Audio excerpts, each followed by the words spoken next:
Well, this here is not an eBay purchase.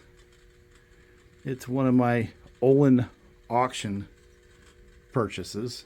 It looked perfect on the outside, but it put up in the track, it wouldn't move. I got inside and realized that someone had put the body down and pinched the wires and shorted things right out completely. So now the question is, how much do I have to rewire, right? And it needs a couple of traction tires too.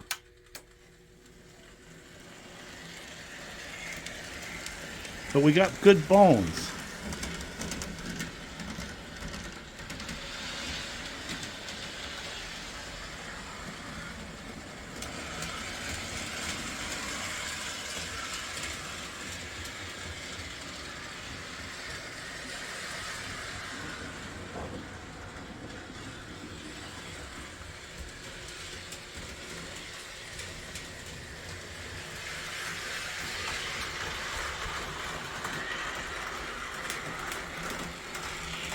Oh, I can tell this is going to be a lot of fun.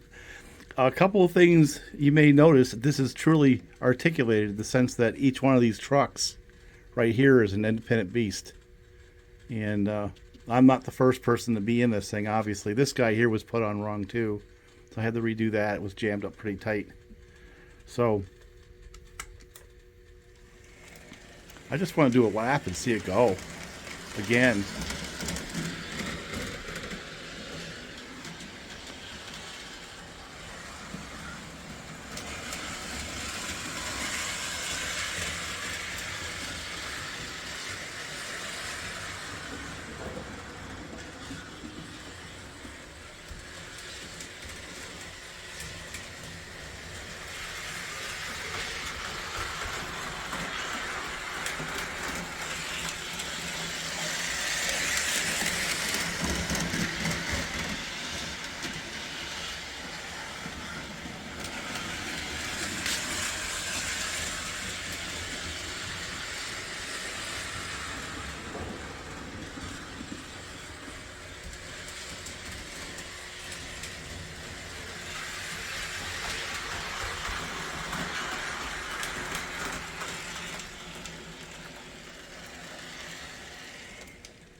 Oh, this is so cool.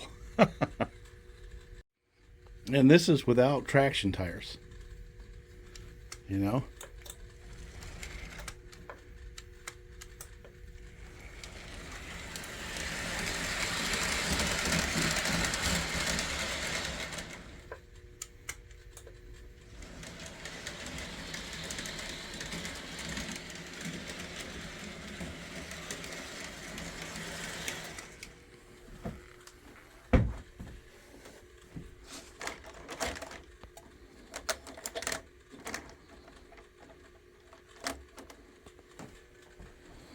Yeah, this locomotive right here, it's a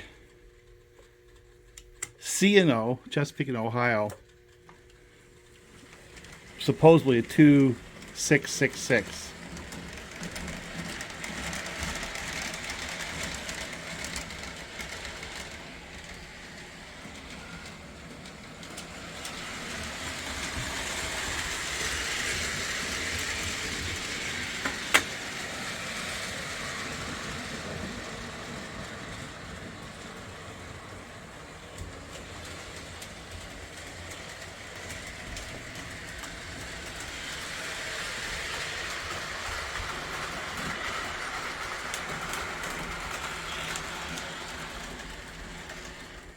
But my takeaway is, with all the look of complexity with the two trucks full of valve gear, right? What you really got is you got a can motor, with a worm gear, and you got a pinion gear turning all that stuff down below, the same as you would with a standard diesel-looking locomotive. So it looks to me like really all I got to do here is get some traction tires on, and I'll slip some shrink wrap over those wires, and we'll just run it. See what it does. Have some fun. Now, I got this again at the Olin auction. I'm not going to show you the rest of it until I get the wires cleaned up, but I figured this would be a good way to end the other foolish purchases video. You have no idea how pleased I am with this stupid thing.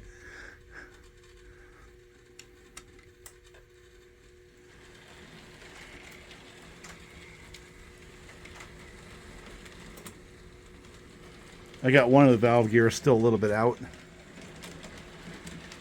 but I also can tell because the die-cast body that goes in that thing, my God, it weighs about 5 pounds. It's like weightlifted to put it on there. So we put traction tires on that thing, right? Those can motors geared that way. You got to believe that thing's going to pull hard.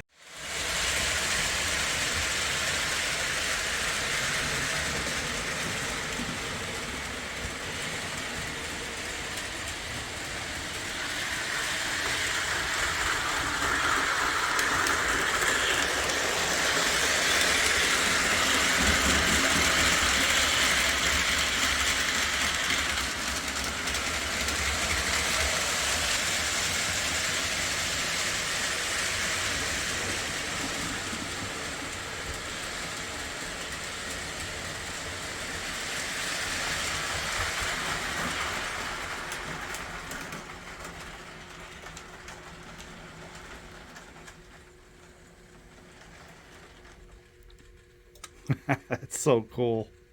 See, I've got to reorient this one right here to match that one.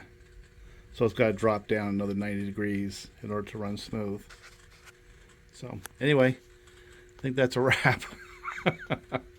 Oh man. Oh boy. Now I have to decide how much I want to cut and solder and redo. And the other thing is I have to figure out what that is. Honestly, it doesn't matter that much because it runs the way it is. But my guess was that was powering something. You know, I'll go back and look on the body. But it looks to me like the contacts for the body are right here.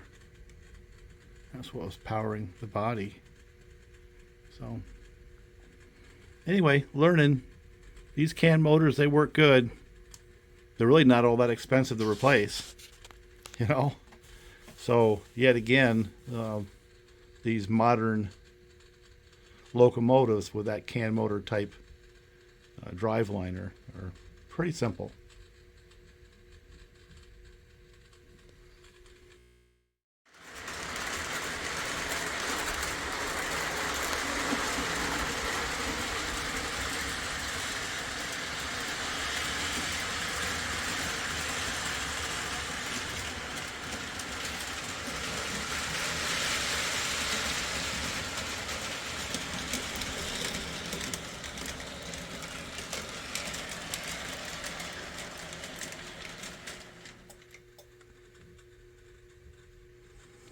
Well, we have a project here. It runs, both motors work, and it runs smooth. But in order to make this complete and make it right, I have to change 2 of the wires. One from the front pickup and the other one, the rear pickup. Actually have to completely redo the rear pickup. And did I say 2 traction tires? Actually, I'll just get all 4. But this thing's a horse. It pulls. I mean, 9 to 10 volts, you know, it just pulls itself, which is a load. Plus these cars, not even thinking about it. So, what a beast. This was my Olin auction birthday present to myself. Spent a little too much for it. Maybe, maybe not. You know, it was around 200 bucks. And I have to do a little bit of work to it. But other than that, it works beautifully. What a beast. I wanted it. It's one of those things where it wasn't about logic. You know, there was 2 of them. There was a Line L like this, and then there was this MTH. And I just kind of trust the MTH brand a little more, so I bid for it. And got it, you know. Nobody went over 200. I went 210 and, you know, and got it. The Line L went for a lot more because the people who bid on this that didn't get it went hard for that one. So there you go. Now there is a bunch more stuff that the cover, you know, a couple of Line L F3 Santa Fe's, a AA unit. I have to do that. And I have a MTH K4 for my son, so that'll be a video of itself. A couple cars, nothing specific, nothing special. But this right here is going to be kind of an ongoing project. And I think what I want to do with it is just show that there's really not any more complexity in one of these than just a standard, like a Williams diesel we've been doing all along. Can motors, worm gears, pinion gears, and the valve gear is no more complex than your typical Lionel. And the beauty about this thing here is the parts are still available. That's the thing I find amazing. So anyway, I got my heavy haul coal locomotive right there.